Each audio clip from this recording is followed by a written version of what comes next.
In the near future, humanity begins looking at space for alternative places to live and the possibility of finding intelligent life. This culminates in forming colonies both on Mars and the Moon.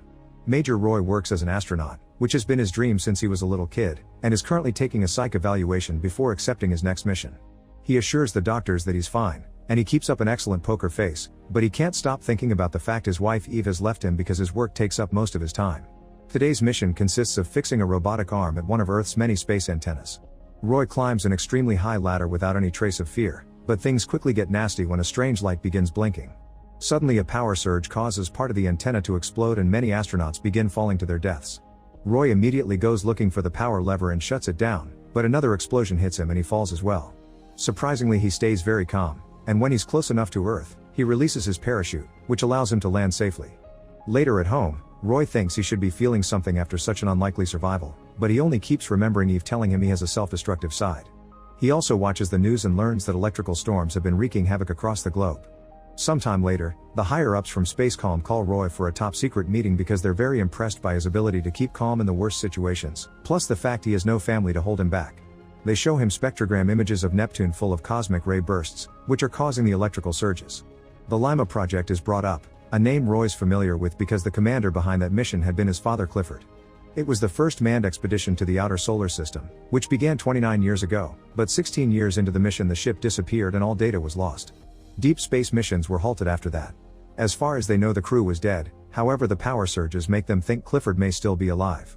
The surges seem to be caused by an antimatter reaction, which was the material that fueled the mission.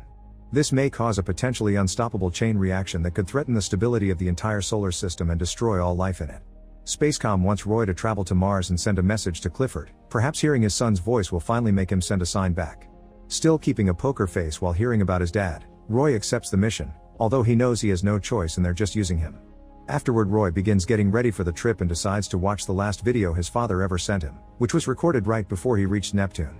The man left when Roy was still 16 and his message is mostly rambling about the possibility of finding life, but at least he ends it with an "I love you, son." At that moment Roy is approached by Pruitt, an old friend of his father's that will also go on this mission. Pruitt wants to know if Roy is doing well emotionally, and when Roy explains he still thinks his dad is dead, Pruitt points out they need to be ready for the possibility that Clifford is hiding from them. The night before the mission, Roy tries to record a message for Eve, but in the end he doesn't know what to say and doesn't record anything. For the next psych evaluation, he admits he hasn't slept much but he still feels ready, so his trip is approved. Since the mission is completely secret, Roy will fly commercially to the Moon as a cover and then reach Mars from there. The journey is very calm, but all passengers are reminded that the Moon is borderless and many mining zones are disputed territories in a state of war. When they make it to the colony, Roy notices it's become a commercial recreation and thinks Clifford would have hated it all. Roy and Pruitt take the train to the Spacecom base and Pruitt explains nobody here knows about their mission either. The launch pad is on the other side of no man's land, so they'll have armed personnel to protect them.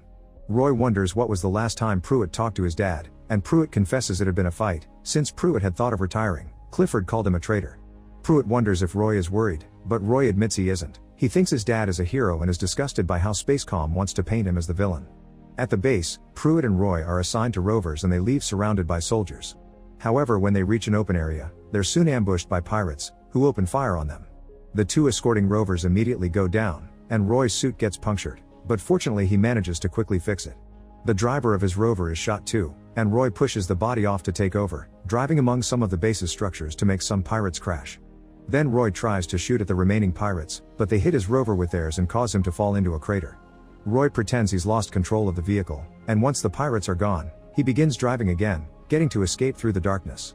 The base launches some missiles to kill the pirates once they're far enough. When they finally make it to the launch pad, Pruitt confesses he was hurt during the attack and won't be able to go to Mars. Roy knows he should be upset over losing his safety blanket, but continues to bottle up his emotions. Before Roy leaves, Pruitt gives him a drive with confidential information, confessing it'll put Roy in grave danger because their higher-ups don't trust him. Roy gets in the rocket to Mars, where he meets the crew and Captain Tanner, who inform him Pruitt was taken for emergency surgery. This trip will last 19 days, and nobody in this crew knows Roy's real mission either. Mood stabilizers are distributed, but Roy hides in his suit instead of taking it. When he has a moment alone, he checks Pruitt's drive, which shows that Spacecom received an SOS signal from the Lima project crew that indicated Clifford intentionally disabled all external communications. If the mission isn't successful in contacting Clifford, then they must destroy the Lima project and Clifford himself to stop the surges. Roy wonders what happened to his dad and if he really lost control, remembering the fact Clifford had promised him they could work together someday, yet it never happened. Sometime later, they receive a distress call from a space station, and Tanner feels obliged to help them as protocol dictates. Roy wants to concentrate on his own mission, but his protests are ignored. Since the co-pilot is scared, Roy volunteers to go with Tanner to the space station, where they split to cover more ground. Roy finds some scratches on the walls, and when he reunites with Tanner, he finds him floating and shaking. When he comes closer, Roy discovers there's a baboon feeding on Tanner. The animal attacks as soon as it sees Roy, but he fights it and manages to shake it off by tasing it. Then a second baboon shows up, so Roy grabs Tanner and takes him into another room before closing the door hatch. Roy tries to seal Tanner's helmet with some duct tape, but soon he has to return to the door to keep it closed because the baboon is trying to open it. He finds the pressure hatch and releases it, making the baboons explode. Moments later, Roy brings Tanner back into their ship, but no matter how hard the doctors work, Tanner doesn't survive and his body is thrown into space.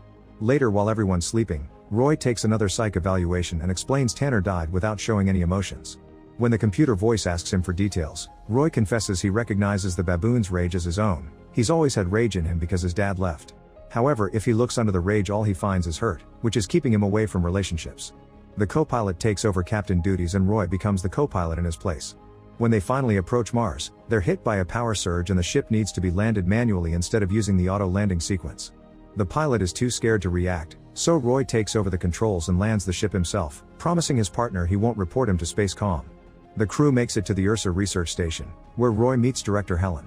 She doesn't know about the secret mission either, so she only gets to escort him to the building where the other employees are working in confidence.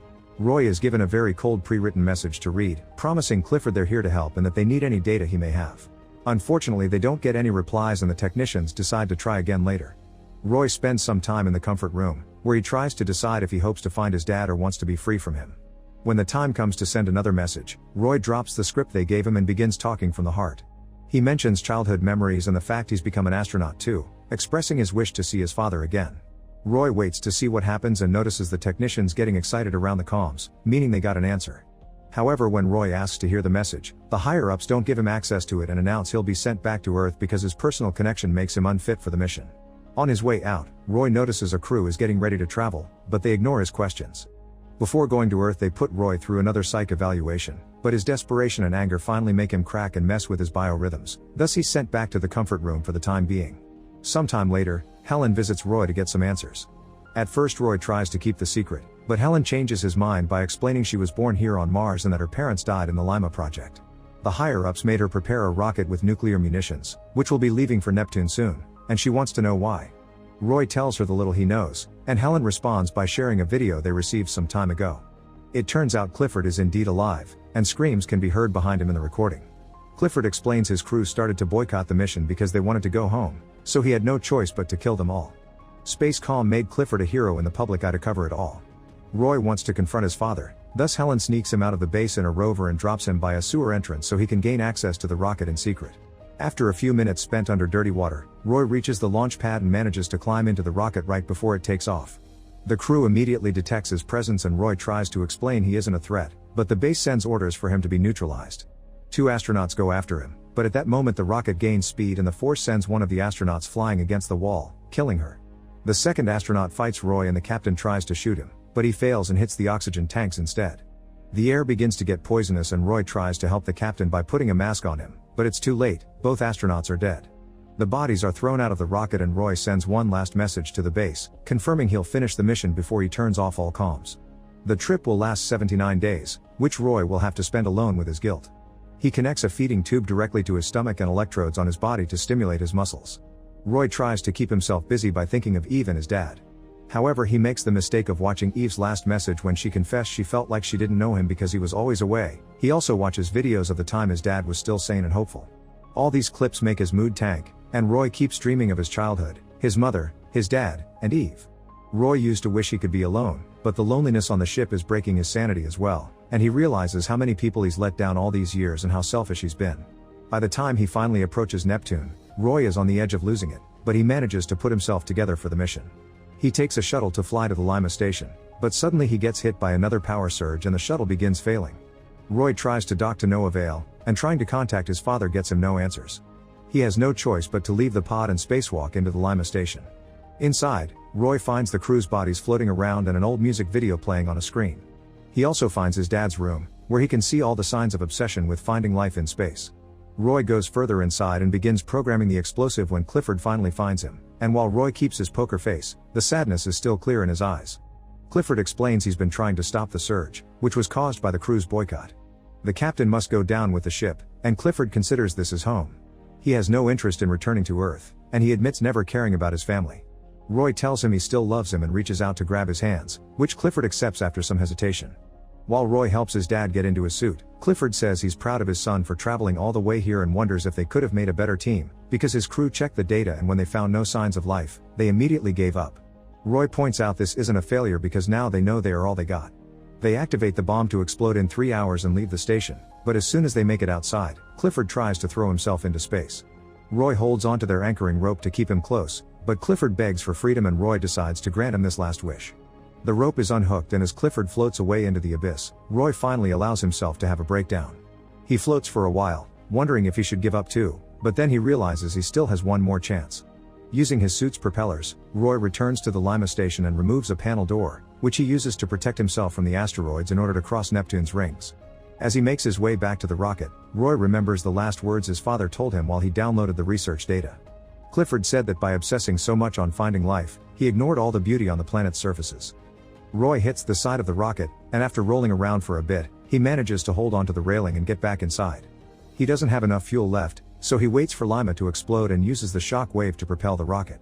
Many days later, Roy lands safely on Earth and a group of soldiers immediately rescue him, assuring him the Lima data arrived safely as well. During his next psych evaluation, Roy says he's been sleeping well, and that he's aware of his surroundings. Now he's also very aware of his loved ones, so he's finally ready to commit and reunite with Eve to start things over. Make sure to subscribe and turn on notifications so you can watch more videos like this. Thanks for watching.